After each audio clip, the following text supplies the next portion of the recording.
Assalamu alaikum. Now today we will have the discussion on the another topic, that's preparation and properties of ethers. So we'll be discussing preparation and properties of ethers.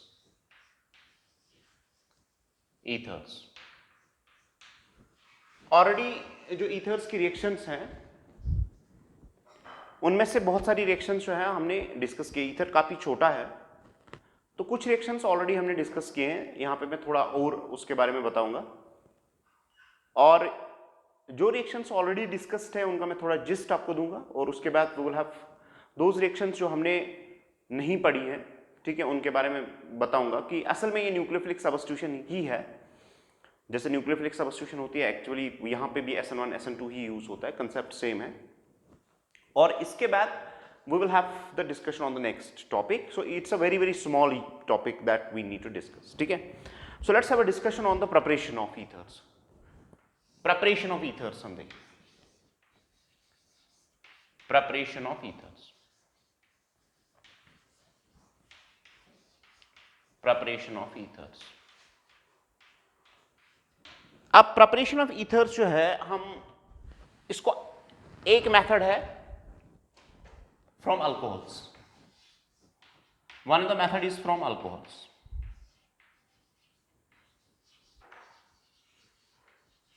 From alcohols. And the second method is by Williamson's ether formation. ये already आपने पढ़ा है. और उसके बाद एक और method है, दैट्स कॉल्ड एज, जो आपने ऑलरेडी पढ़ा था अल्कोहल्स में, ऑक्सीमर्क्यूरेशन. Oxymercuration, demercuration. ये ऑलरेडी डिस्कस्ड, इनके कंसेप्ट डिस्कस्ड है, थोड़ा मॉडिफिकेशन है इसमें, वो मैं आपको बताऊं. So let's have a discussion for the first, that's called as from alcohols. From alcohols. So let's discuss the first one, that's from alcohols. देख लीजिए क्या. So we'll have from alcohols.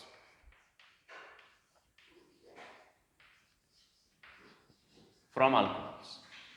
अब ईथर्स को हम अल्कोहल से कैसे prepare कर सकते हैं, देख लीजिए. अगर मेरे पास मान लीजिए CH3 CH2OH, ये हमारे पास अल्कोहल है. अगर मैं इसको ट्रीट करता हूं H2SO4 के साथ at 413 केल्विन्स, 413 केल्विन्स पे अगर मैं इसको ट्रीट करता हूं तो मुझे यहां से जनाब ईथर्स मिलते हैं. I get ethers out of this. अब मुझे मिलता है CH3 CH2, then it's O, then it's CH2 CH3, plus यहां पे वाटर मिलेगा. That's acids act as dehydrating agents. You will get the water from it. Is it clear? अगर लेकिन आप टेम्परेचर इंक्रीज करोगे तो उसे केस में क्या होता है कि मान लीजिए आपने सेम रिएक्शन की, मैंने यही रिएक्शन की H2SO4 को लेके एज अ कैटलिस्ट, मैं 433 केल्विन्स पे ये रिएक्शन करता हूं, तो देखा गया है कि alkene is the product that's formed. So you are getting CH2 double bond CH2. You are getting this as a product. But we need to prepare the ethers, and if you want to prepare the alkenes, you have to raise the temperature. जब मैं elimination nucleophilic substitution बोल रहा था तो यही concept बिल्कुल यहां पे यूटिलाइज होता है. Let's try to find out that what happens. See, देख लीजिए असल में ये रिएक्शन होती कैसे. एक सिंपल सा वे आउट है, एक सिंपल सा तरीका है जिससे मैं आपको बताऊंगा कि ये रिएक्शन कैसे होती है. एक तरीका यह है कि आपके पास CH3 CH2OH है प्लस HO CH2 CH3 है. आपने जनाब H2SO4 डाल दिया एट दिस टेम्परेचर. समझ आ रही बात? At this temperature. तो जब आप इस टेम्परेचर पे H2SO4 डालोगे तो यहां से वाटर रिमूव हो जाएगा सिंपली. ये water because H2SO4 is a dehydrating agent and you will get the product as CH3 CH2O CH2 CH3. This is the product that you will get plus water plus you have H2. समझ आ रही बात? तो मैंने एक simple सी dehydration की जिसमें आपको क्या बन गया, ईथर बन गया. मैंने इंटरमोलिक्यूलर डिहाइड्रेशन की. इंटरमोलिक्यूलर का मतलब क्या है, बिटवीन द टू मॉलिक्यूल्स. अगर मैं इंट्रा करूंगा तो उस टाइम पे आपको अल्कीन मिलेगा. जैसे मैं यहां पे ऐसे दिखाऊंगा कि मान लीजिए हमारे पास यही मॉलिक्यूल है CH2OH, यहां से CH2 है, यहां से H है. तो अगर मैंने इस मॉलिक्यूल को बाहर निकाला, यानी एक से OH दूसरे से H, एक से ही मॉलिक्यूल में, तो आपको अल्कीन मिलेगा. फर्क सिर्फ इतना है. और अगर हम इस रिएक्शन को अंडरस्टैंड करने की कोशिश करेंगे तो हमें समझ आएगा कि असल में ये रिएक्शन कैसे पॉसिबल है. So let's try to understand that how this reaction happens, which I have already discussed in the chapter of alcohols. क्योंकि डिहाइड्रेशन मैंने कंप्लीटली आपके साथ वो डिस्कस किया है, तो मैं थोड़ा आपको यहाँ पे बताऊंगा. और देख लीजिए होता क्या है. असल में ये जो रिएक्शन है दैट CH3 CH2OH, सबसे पहले इसको जब आप एसिडिक कंडीशंस में डालोगे तो obviously there will be protonation. OH पे अटैक हो जाएगा. OH पे अटैक होने के बाद आपको CH3 CH2 पॉजिटिव मिलेगा प्लस वाटर मिलेगा, H2O मिलेगा. आपको यहां पे कार्बोकेटाइन मिलता है. You are getting carbocation as intermediate. You are getting carbocation as intermediate. Carbocations electron deficit होते हैं. They are electron deficit. They are electron deficit. So what they will do? What they will do? They will act as like this. CH3, CH2 हमारे पास positive है, यहां पे OH है और यहां से CH2 CH3. ठीक है. अल्कोहल्स होते हैं, they can act as nucleophiles, क्योंकि एक के पास वैकेंट ऑर्बिटल है, दूसरे के पास फिल्ड ऑर्बिटल. ये इस पे अटैक करेगा और अटैक करने के बाद आपको ये प्रोडक्ट मिलेगा. You will get this CH3 CH2 then it's O CH2 CH3 and then it's H here with a positive charge. With a positive charge.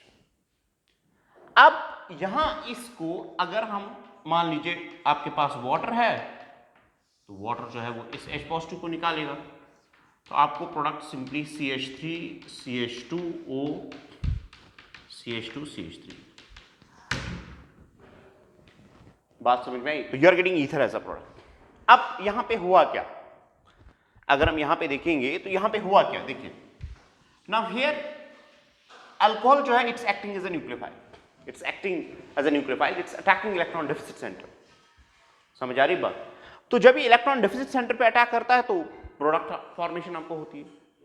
लेकिन कभी कभार जो है आपका जो अल्कोहल है वो एक्ट कर सकता है बेस बी. समझ आ रही बात? जैसे मैं आपको बताऊंगा एक एग्जांपल. ऐसे मैंने आपको बोला कि हमें ये बनाना है, तो इसमें there is simply nucleophile. Alcohols are acting as nucleophiles. Alcohols are acting as nucleophiles. So we have simple दो. हां, ये रिएक्शन तब पॉसिबल है जब आप कंसंट्रेशन ऑफ अल्कोहल ज्यादा लेंगे. वो समझ आया? तो alcohols will act as nucleophiles. when alcohols will act, when they will act as nucleophiles, they will have attack on the carbocation and there is a release of H positive. that's what is happening. तो बिल्कुल वही हुआ. देखिए पहले OH निकला और फिर यहां से H पॉजिटिव निकला, तो वाटर का रिमूव हो गया. तो इस तरह से हमें क्या बनेगा, ईथर बनेगा as a product. So this is how we are getting the ethers. लेकिन कभी कभार मैंने आपको बोला है, अगर आपने टेम्परेचर राइज किया, एलिमिनेशन आपको याद होगा, अगर आपने टेम्परेचर राइज किया तो राइज करने पे जब आप टेम्परेचर को राइज करोगे तो उस टाइम एलिमिनेशन इज फेवर्ड. और एलिमिनेशन में क्या होगा, यहां से OH यहां से H निकलेगा, that will give the alkene will be formed as a product. Is it clear? तो rising temperature is actually favoured by elimination, lowering the temperature is favoured by nucleophilic substitution. बात समझ में आई? So this how alcohols are prepared. अब आपको पता है, जैसे अगर मैं आपसे कोई चीज पूछूंगा तो आपको पता होगा कि tertiary will not be favoured, क्योंकि टर्शरी में ज्यादा जो है एलिमिनेशन फेवर्ड होता है. यहां प्राइमरी बनाना आसान होगा, क्योंकि प्राइमरी में कार्बोकेटाइन जो होता है, ठीक है, कार्बोकेटाइन या SN1 या SN2 हो सकता है, वो डिपेंड करेगा ना, ठीक है। जैसे मैंने यहाँ पे कार्बोकेटाइन बनाया, ये जरूरी नहीं कि कार्बोकेटाइन बनेगा, यहाँ पे प्रोटोनेशन होगी, उसके बाद SN2 से अटैक हो जाएगा। समझ आ रही बात? तो ये आपके सबस्ट्रेट पे डिपेंड करेगा कि आपका कौन सा सबस्ट्रेट होगा। अगर सेकेंडरी होगा तो कार्बोकेटाइन की फॉर्मेशन इजीली हो सकती है। सो this is how this happens in the what we say as a formation of ethers. Is it clear? ठीक है, so this is how the ethers are prepared. So let's have a next method which is called as the preparation of ethers from by using Williamson's ether formation. मैंने इससे पहले already आपको पढ़ाया Williamson ether formation. जैसे आपके पास alkyl halide RX, आपके पास आपने जनाब RO नेगेटिव Na पॉजिटिव को यूज किया, ठीक है, in the solvent of ether, let's suppose, ठीक है। तो क्या हो जाए, आपको पता है न्यूक्लियोफिलिक सब्स्टिट्यूशन होती है, यहाँ पे this will attack here, this will go here, like. तो आपको जनाब RR मिलेगा प्लस ट्वाइस प्लस NaX मिलेगा, सॉरी ROR मिलेगा और आपको NaX मिलेगा। This is the product that will be obtained. But the reaction is under discussion. We need to discuss this reaction. देखिए क्या होता है, ये सारी चीजें इस पर डिपेंड करती हैं। अगर मैं मान लीजिए इसमें भी पॉसिबिलिटी है, दो चीजें पॉसिबल, क्योंकि ये जो है ना अल्कोक्साइड आयन जो है ये न्यूक्लियोफाइल भी एक्ट कर सकता है, न्यूक्लियोफाइल भी एक्ट कर सकता है, ये बेस भी एक्ट कर सकता है। इसलिए इस रिएक्शन में दोनों पॉसिबिलिटीज हैं, या तो यहां पे न्यूक्लियोफिलिक सब्स्टिट्यूशन हो सकती है या तो यहां पे एलिमिनेशन हो सकती है। अब मसला है कि आप किसको कैसे कंट्रोल कर सकते हो। देखिए होता क्या है, एक इंपॉर्टेंट कंडीशन जो विलियमसन्स ईथर फॉर्मेशन, इसको जितना हो सके इसको, इसकी जो डिग्री है वो नहीं बढ़ा, इसको आप प्राइमरी रखो। अगर आपने इसको बढ़ाया, मान लीजिए आपने, let us suppose if you will take like this, इस बात को समझिए, विलियमसन्स ईथर फॉर्मेशन में जो अल्काइल हैलाइड है ना, जितना ये लोअर होगा, जितना इसकी डिग्री कम होगी, उतना रिएक्शन फेवर्ड, जितना आप इसको बढ़ाओगे उतना एलिमिनेशन रिएक्शन ज्यादा फेवर होगा, क्योंकि उसका बेसिक कैरेक्टर भी है, और बेसिक कैरेक्टर की वजह से ये एलिमिनेट करेगा। एलिमिनेशन में आपको पता है कि बीटा डीहैलोजिनेशन जो है वो रिएक्शन कैसे होती है, तो इसमें डीहैलोजिनेशन हो सकती है तब। तो this is what the mechanism is all about. So let's have a discussion on, ये देख लीजिए, अगर मान लीजिए आपने ऐसे किया, आपके पास CH3 CH2 Cl है, ठीक है, तो आपने इसको ट्रीट किया इसके साथ CH3 CCH3 CH3 O negative Na positive, ठीक है। प्राइमरी पे आपको पता है कि प्राइमरी पे SN2 अटैक हो सकता है, यानी इस केस में ये एक्ट कर सकता है as nucleophile, this will act as nucleophile, और न्यूक्लियोफाइल यहां पे अटैक करेगा, ये यहां से शिफ्ट हो जाएगा, तो आपको प्रोडक्ट मिलेगा। You will get the product as, आपको मिलेगा product CH3 CCH3 CCH3O CH2 CH3, ये समझ आ रही बात? तो आपको ये प्रोडक्ट मिलेगा। अब अगर मैं वाइस वर्सा करता हूं, जैसे मैंने इसको बड़ा लिया उसको छोटा लूंगा, समझ आ रही बात? अब मैं जो अल्काइल हैलाइड जो है ना, इसको मैं ब्रांचिंग करूंगा, इसको बड़ा ले लूंगा और वो छोटा लूंगा, तो तब क्या पॉसिबिलिटी हो सकती है, देख लीजिए। तो ये एक पॉसिबिलिटी है। दूसरी पॉसिबिलिटी ये है कि अगर मैं alkyl halide, if I take larger alkyl, मान लीजिए हमारे पास ये अल्काइल हैलाइड है CH3 CH3O सॉरी Cl, तो यहां से मैं लेता हूं CH3 CH2O negative Na positive. जरा मुझे बताओ यहां पे क्या हो सकता है, व्हाट कैन हैपन? तो विलियमसन्स ईथर फॉर्मेशन में हम क्या करते हैं, alkyl halide, we treat alkyl halide with alkoxide ion, and there is a nucleophilic substitution reaction that's happening, and because of that there is a product formation that occurs. You are getting actually ethers. But the important point regarding Williamson's ether formation is that alkyl halide should be small. बस ये point अगर आपने capture किया तो आपको आएगा। अगर आपने alkyl halide बड़ा लिया, in that case elimination is more favored as compared to substitution. You need to cause the substitution actually. तो उस केस में elimination reaction जो होती है वो ज्यादा फेवर होती है as compared to nucleophilic substitution. तो अगर मैं ऐसा करता हूं, मान लीजिए मैंने इन दो को लिया और इन दो के लेने के बाद क्या हो जाएगा, दिस विल एक्ट एज, ये एक्ट करेगा एज बेस, और बेस क्या करेगी, यहां से हाइड्रोजन एब्स्ट्रैक्ट करेगी बीटा से, और अगर क्योंकि इस पे ब्रांचिंग है ना, इस पे बीटा हाइड्रोजन से, जितने बीटा हाइड्रोजन ज्यादा होता है एलिमिनेशन फेवर ज्यादा होगा, और टर्शियरी के केस में ऑलरेडी एलिमिनेशन ज्यादा फेवर होता है, तो यहां से निकलेगा H, यहां से निकलेगा Cl, तो अल्कीन बनेगा। तो इसलिए मैं फिर से बोलता हूं कि विलियमसन्स ईथर फॉर्मेशन में जो सबसे इंपॉर्टेंट पॉइंट है, आप अपने अल्काइल हैलाइड की जो डिग्री है उसको रिड्यूस कीजिए। जितना आप उसको रिड्यूस करो, जितना डिग्री रिड्यूस हो जाएगा उतना अल्कीन फॉर्मेशन कम होगा, उतना ईथर फॉर्मेशन ज्यादा हो जाएगा।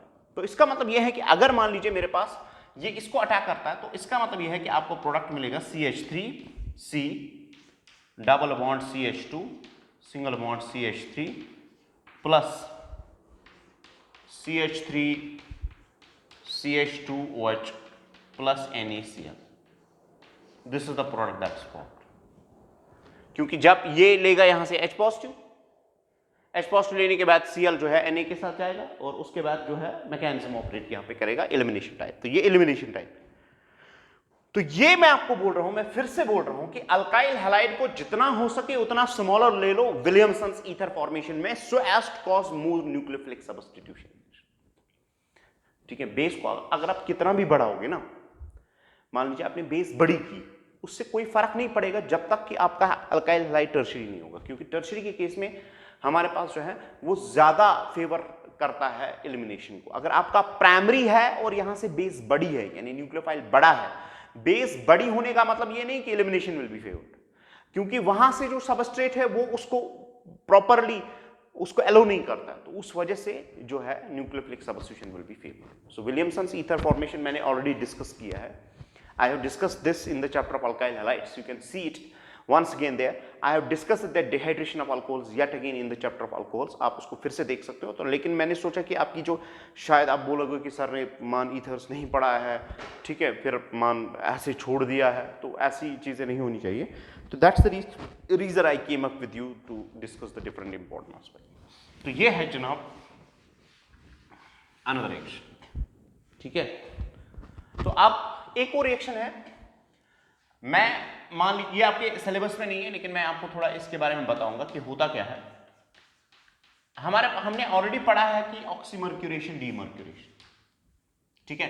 वैसे ये सिलेबस में नहीं है, इसको आप छोड़ भी सकते हो, you can skip this out, आपके टेक्स्ट पे नहीं लिखी है, लेकिन अगर आप चाहेंगे तो मैं आपको थोड़ा यहाँ पे बता सकता हूँ। Let's have a discussion. अब मैंने लिखी तो मान आप, ठीक है, let's have a discussion on this. देखिए, हमारे पास एक मर्क्यूरिक स्टेट होता है, mercury के state, it's called as Hg OC double bond O CH3 whole twice, mercury के state, ठीक है।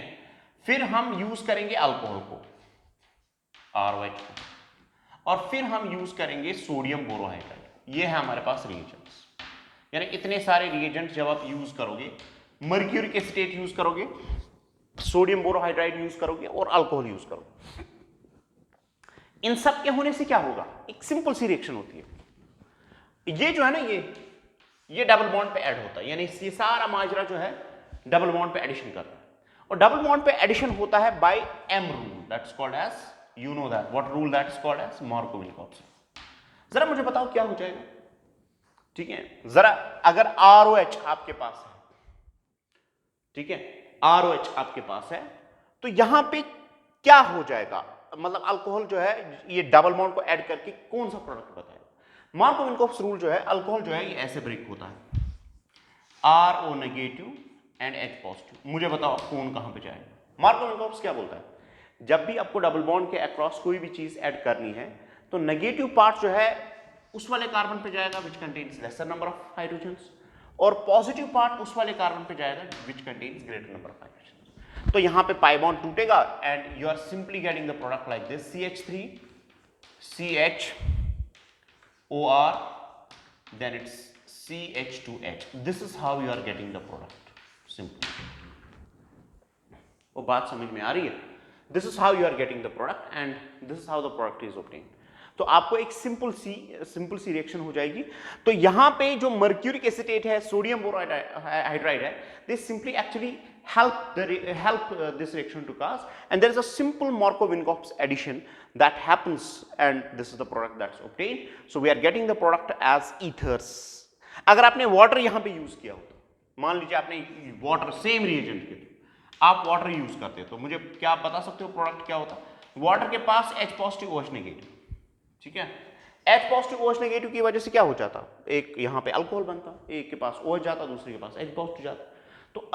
तो ऑक्सीमर्क्यूरेशन डीमर्क्यूरेशन रिएक्शन में सिंपली जब हम अल्कोहल डालते हैं तो we are getting ethers. So I will say that alkenes react with alcohols in presence of mercuric acetate and sodium borohydride, resulting in the formation of ethers by Markov-Vinkov's addition. Is it clear? तो Markov-Vinkov's addition की वजह से यहां पे product formation होती है. Now we have the properties of ethers. So let's have a discussion on the properties of ethers.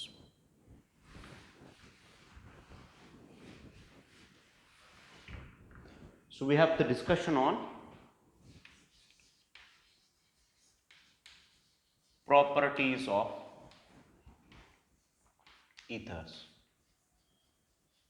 Properties of ethers. पहली बात मैं आपको बताऊंगा कि देखिए ईथर्स का क्या फॉर्मूला है, ROR. पहली बात जो है इसके बारे में, ethers are very very less rate as compare alcohols और as compare other functional groups, they are very less reactive, and because of that उनका सबसे इंपॉर्टेंट यूज जो ऑर्गेनिक केमिस्ट्री में है, that's the solvent. They act as better solvents, क्योंकि जो चीज inert होती है हम सॉल्वेंट उसी को बोलते हैं, जो चीज रिएक्ट नहीं अपने कंपोनेंट से करते हैं हम सॉल्वेंट उसी को बोलते हैं. तो ईथर्स का सबसे इंपॉर्टेंट काम जो है, they are acting as solvents. So ethers act as solvents, this is what. अब ethers being less reactive, they react only with acids. इनका रिएक्शन होता है किन के साथ? एसिड्स. बेसिस के साथ ये रिएक्ट नहीं करते. समझ आ रही बात? तो जो ईथर्स होते हैं they mainly react with what we say an acids. तो अगर हम एसिड्स में भी देखेंगे, सबसे जो स्ट्रॉन्गर एसिड्स हैं, जैसे हमारे पास HI है, बहुत सारी बुक्स HBr भी लिखती है, लेकिन आपके टेक्स्ट जो है वो ज्यादातर HI पे फोकस करती है. ये दो एसिड्स जो है इनके साथ ये रिएक्ट करते हैं, HI और HBr के साथ. तो अगर आपको पता है कि HI और HBr के साथ रिएक्ट करेंगे तो यहां से फिर से वही न्यूक्लियोफिलिक सब्स्टिट्यूशन हो जाएगी, जो आपको तब से जो है सारा डिस्कशन उसी पे है. अब ये देख लीजिए होगा क्या. मान लीजिए मैं आपको दिखाऊंगा reaction of ethers with HI. अब हो जाएगा कैसे, देख लीजिए. अगर हमारे पास ROR, मैंने इसको HI दिया, जरा आप ही बताओ मुझे क्या हो जाएगा. तो ईथर्स HI के साथ कैसे रिएक्ट करेंगे?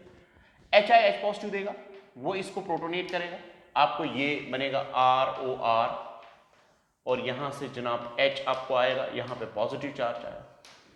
अब पॉजिटिव चार्ज आने के बाद आपके पास I नेगेटिव है. अब दो ऑप्शंस.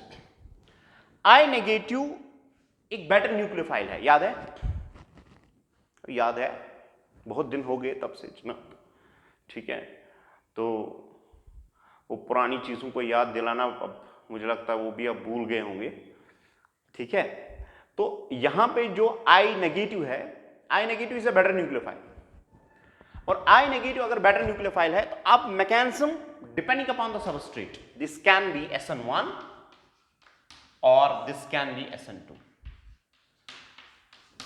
SN1 का क्या मतलब है? कार्बोकेटाइन बनेगा, I अटैक करेगा. SN2 का क्या मतलब है? धीरे धीरे there will be the attack, I भी आएगा और ये जो है ये लीविंग ग्रुप एक्ट करेगा, ये भी निकलेगा. तो अब ये डिपेंड करेगा सबस्ट्रेट पे. तो इसका मतलब यह है कि ईथर जो है they actually show nucleophilic displacement reactions.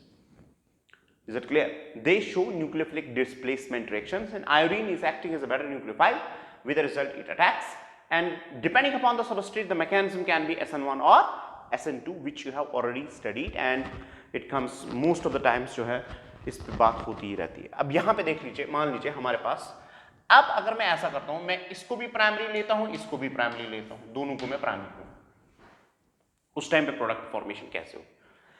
ठीक है, जरा मुझे बताओ पहले यहां पे प्रोडक्ट क्या है।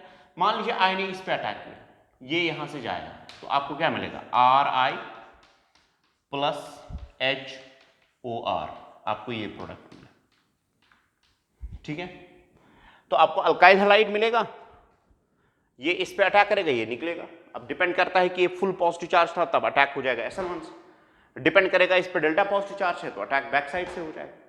अब दूसरी पॉसिबिलिटी ये भी है, अब यहां पे ये बना, आपको अल्कोहल मिला, अल्कोहल अगर आपने HI थोड़ा ज्यादा लिया होगा तो फिर से अटैक हो जाएगा, यहां से H पॉजिटिव निकलेगा, वो इस पे अटैक करेगा, तो HOH R यहां पे बनेगा पॉजिटिव चार्ज। ठीक है, तो I यहां पे अटैक कर सकता है बाय SN1 और SN2, और उस केस में आपको जनाब मिलेगा फिर से RI। तो जैसे मैंने बोला कि एसिड्स आर डिहाइड्रेटिंग एजेंट्स, समझ आ रही, फाइनल प्रोडक्ट जो है आपका RI, यानी 2 मोल्स ऑफ अल्काइल हैलाइड आपको मिल सकते हैं फ्रॉम द पर मोल ऑफ द ईथर। ठीक है, depending upon that if HI is taken in excess or it's taken in less. Let's try to find out. मैं इसको शॉर्टकट में भी दिखा सकता हूं। ठीक है, ये मैंने आपको बोला, फिर अल्कोहल बनेगा, अल्कोहल में फिर से अटैक हो जाएगा, आई नेगेटिव फिर से अटैक करेगा, आपको RI प्लस H2O मिलेगा। तो एसिड्स आर डिहाइड्रेटिंग एजेंट्स। अब इसको मैं एक ही टर्न से कैसे कर सकता हूं, ये देख लीजिए, हो गए। तो मैं ईथर्स HI के साथ रिएक्ट करके, यानी एक्सेस ऑफ HI के साथ रिएक्ट करके आपको जनाब अल्काइल आयोडाइड्स मिलेंगे। अब दूसरी बात यहां पे ये है, देख लीजिए, अगर मैं इसको डायरेक्टली दिखा सकता हूं, इस रिएक्शन को मैं डायरेक्टली भी दिखा सकता हूं, जैसे मेरे पास ROR है, ठीक है, तो मैं ऐसा करता हूं, मैं यहां पे 2H लिखूंगा, यहां से I लिखूंगा, यहां से I लिखूंगा, यानी ट्वाइस HI है। तो HI क्या करेगा, डिहाइड्रेशन करेगा, तो ये बताओ सीधे ऐसे जनाब खत्म, acids are dehydrating agents minus H2O, तो आपको ट्वाइस RI मिलेगा। This is how you are getting the product. अब ये देखना है कि depending upon the substrate which mechanism prevails, that's what you need to understand. Is it clear whether the mechanism is SN1 और whether it is SN2? Let's try to find out. मुझे आप खुद बताइए, जरा बताओ, अगर ये प्राइमरी होगा तो मैकेनिज्म क्या होगा, बताओ ना। Primary mechanism will be what, SN2, है ना।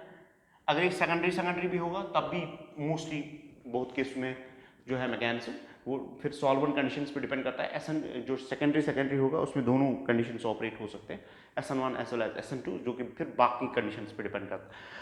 अगर इनमें से एक टर्शियरी होगा तो SN1 मैकेनिज्म। ठीक है, let's try to understand first the like this.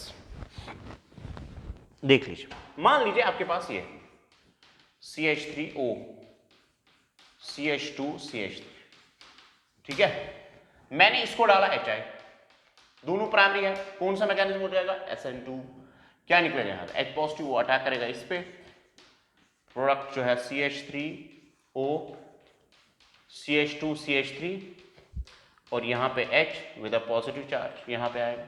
ठीक है, लेकिन अब कार्बोकेटाइन दोनों में से कोई भी स्टेबल नहीं है, तो होगा क्या, I नेगेटिव जो है किस मैकेनिज्म से ऑपरेट करेगा, SN2। प्राइमरी के केस में कौन सा मैकेनिज्म होता है, SN2। होगा क्या, I नेगेटिव जो है ये इस पे अटैक करेगा, ये निकलेगा, तो इस वक्त जो है आपको मिलेगा CH3I plus HO CH2 CH3। मुझे बताओ एक चीज, जरा बताओ, अगर दोनों प्राइमरी है, मैकेनिज्म SN2 है, और अगर SN2 है, nucleophile always is susceptible to steric hindrance, so it will attack on the larger primary or smaller primary, smaller पे खत्म। उस टाइम पे जो अल्काइल हैलाइड पार्ट होता है, हैलाइड पार्ट एसिड का, वो उसके साथ जाता है विच इज स्मॉलर। वो समझ आई, SN2 का मतलब ही है स्टीरिक हिंड्रेंस। स्टीरिक हिंड्रेंस का मतलब ही उस वाले प्राइमरी पे अटैक करेगा जहां पे स्टीरिक हिंड्रेंस कम होगा, तो always, because if the mechanism is SN2, it will always attack on the carbon which is less sterically less hindered। और समझ आ रही बात समझ में आई? तो this is how the mechanism operates। अब अगर मैं नेक्स्ट एग्जांपल आपको देता हूं, ठीक है, हो गए, तो I will attack on the least one। Next we have, अगर मानो दोनों सिमेट्रिकल होंगे तो मान लीजिए ये है हमारे पास CH3 CH2O, CH2 CH3। जरा मुझे बताओ यहां पे क्या हो जाएगा, दोनों symmetrical, H positive I negative, बताओ क्या हो जाएगा। H पॉजिटिव यहां पे अटैक करेगा, आपको मिलेगा CH3 CH2OH CH2 CH3, यहां पे पॉजिटिव चार्ज। मुझे बताओ एक चीज, जरा बताओ क्या हो जाएगा। I negative is a better nucleophile so it can attack, let us suppose here, ये निकलेगा बाहर ऐसे, खत्म।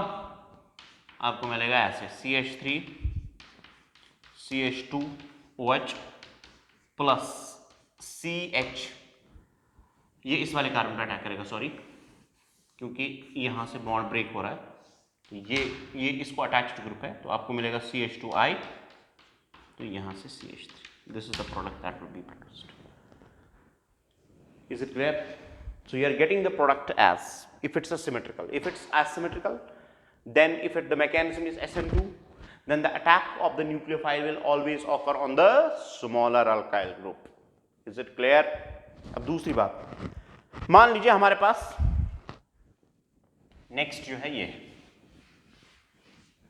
नेक्स्ट अगर मेरे पास ये है, मान लीजिए हमारे पास ये है CH2 या CH2 CH3 CH2O, यहां से फिनाइल रिंग, मैंने इसको ट्रीट किया किसके साथ, HI, यानी H पॉजिटिव I नेगेटिव के साथ में ट्रीट कर, समझ आई बात। अब मुझे बताओ एक चीज, क्या हो जाएगा, H पॉजिटिव यहां पे अटैक करेगा, लेकिन ऑलरेडी अगर आप देखोगे because of the conjugation the bond is stronger from this side, और उसकी वजह से क्या हो जाएगा, उसकी वजह से हमारे पास CH3 CH2OH, then it's like this, यहां से प्रोटोनेशन हो जाएगी, यहां से पॉजिटिव चार्ज आएगा। अब मुझे बताओ क्या हो जाएगा, क्योंकि ऑलरेडी जो बॉन्ड है यहां से कंजुगेशन जो ऑलरेडी इसके साथ थी फिनाइल रिंग के साथ, तो यहां पे डेल्टा पॉजिटिव चार्ज आएगा, ये अटैक इस पे करेगा, ठीक है। तो आपको प्रोडक्ट CH3 CH2I प्लस आपको जनाब फिनॉल मिलेगा। हमेशा हमेशा ऑलवेज रिमेंबर जब ऑक्सीजन को यहां से कंजुगेशन होगा तो उस टाइम पे यहां पे इसको H देना है, इसको I देना है, यानी जो अल्काइल ग्रुप इस साइड पे होगा ना, फिर से बोल रहा हूं, जो ऑक्सीजन होगा ना, अगर इसको कंजुगेशन है तो उसमें HI में ये H पॉजिटिव लेता है, और जो I नेगेटिव है यानी न्यूक्लियोफिलिक पार्ट जो अल्काइल हैलाइड को लेगा, अल्काइल ग्रुप को लेगा, तो यहां I इसको मिला, H इसको मिला, अगर कंजुगेशन है तो ऑलवेज, समझ आ रही है बात। तो हमेशा आप H पॉजिटिव इसको दोगे जिस साइड से क्या होती है, conjugation. Is it clear? So always one of the product will be phenol, और नेक्स्ट प्रोडक्ट आप डिपेंड करेंगे कि अल्काइल हैलाइड आपका कौन सा है। इसी तरह अगर नेक्स्ट एग्जांपल मैं आपको दूंगा, अगर हमारे पास ये है, अगर हमारे पास मान लीजिए ये CH3 CH3 CH3 O CH2 CH3, अगर मैंने इसको डाला H पॉजिटिव I नेगेटिव, बताओ क्या हो जाएगा, ये यहां पे अटैक करेगा, अटैक करने के बाद आपको ये बनेगा CH3 CH3 CH3 OH CH2 CH3 बने, यहां पे पॉजिटिव चार्ज है। मुझे बताओ एक चीज, ये जब बनेगा क्या कार्बन पे पॉजिटिव चार्ज आ सकता है इजीली, क्योंकि टर्शियरी कार्बोकेटाइन बनेगा, तो ये ब्रेक हो जाएगा ऐसे, तो इसका मतलब है मैकेनिज्म इज SN1। तो अगर एक भी टर्शियरी है, एक साइड से प्राइमरी है, दूसरी साइड से tertiary, then the mechanism is SN1। समझ आ रही बात? अगर दोनों प्राइमरी है, मैकेनिज्म इज SN2। बात समझ में आ रही है? तो यहां पे अगर हम देखेंगे SN1 के केस में क्या हो जाएगा, आपको प्रोडक्ट ऐसे मिलेगा CH3 CH3 CH3 और इसके साथ I जुड़ेगा, प्लस आपको HO, देन CH2 CH3 आपको मिलेगा। This is the product that will B obtained, but the mechanism will be operating through nucleophilic substitution unimolecular, in which carbocation will be produced as intermediate। समझ आ रही बात? वो बात समझ में आई? तो वही बात है, मैं आपको बोल रहा हूं कि अगर O के साथ बेंजीन ग्रुप है कंजुगेशन, तो उसको H दीजिए, अगर दोनों प्राइमरी है तो SN2 अटैक कीजिए, अगर एक टर्शरी है तो उस टाइम पे आप SN1 अटैक कीजिए। अगर दोनों टर्शरी है जनाब रिएक्शन नहीं होती है स्टीरिक इन्वेंस की वजह से, समझ आ रही बात? तो उस टाइम पे रिएक्शन नहीं होती। अगर सेकेंडरी दोनों होंगे यानी R और R दोनों सेकेंडरी है तो पॉसिबिलिटी है कि SN1 भी हो सकता है, SN2 भी हो सकता है। That actually depends upon the conditions. In acidic conditions more और less we have SN1 mechanism for the acidic conditions to operate, ठीक है, बट वो बाकी कंडीशंस पे भी डिपेंड करेगा कि कौन सा मैकेनिज्म होगा कि नहीं होगा, ठीक है। बाकी वो इलेक्ट्रोफिलिक आपको पता है, इलेक्ट्रोफिलिक सब्स्टिट्यूशन वहाँ पे दिया है which is very quite similar, क्योंकि OR जो है ये ऑर्थो पैरा डायरेक्टिंग ग्रुप है, तो इसका मतलब है कि ortho and para positions will be occupied, और वो आप टेक्स्ट से देख सकते हो, ठीक है। तो SN1 SN2 डिस्कशन वहाँ पे दिया गया है, वो आप देख लीजिए। Now we will be taking another topic, ठीक है। तो from tomorrow onwards we will be having the what we says those topics to cover with. तो हर दिन आपके पास एक वीडियो पहुंचेगा। अब मैं नेक्स्ट जो है आपके साथ जो है क्वेश्चंस की जो है सीरीज स्टार्ट करने जा रहा हूं, जिसमें कि आपके लिए वीडियोस जो है वो अपलोड किए जाएंगे on the base of practice and all that. Thank you.